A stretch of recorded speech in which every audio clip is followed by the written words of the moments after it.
کن چیزوں سے روزہ ٹوٹ جاتا ہے اور کن سے نہیں؟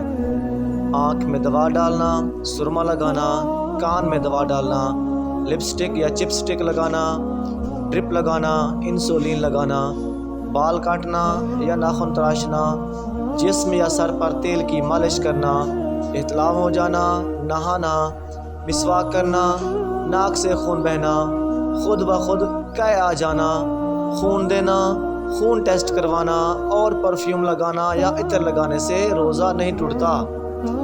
ناک میں دوا ڈالنا، سگریٹ، تمباکو نوشی کرنا، انہیلر کا استعمال کرنا یا ماہواری آ جانا، ان چیزوں سے روزہ ٹوٹ جاتا ہے۔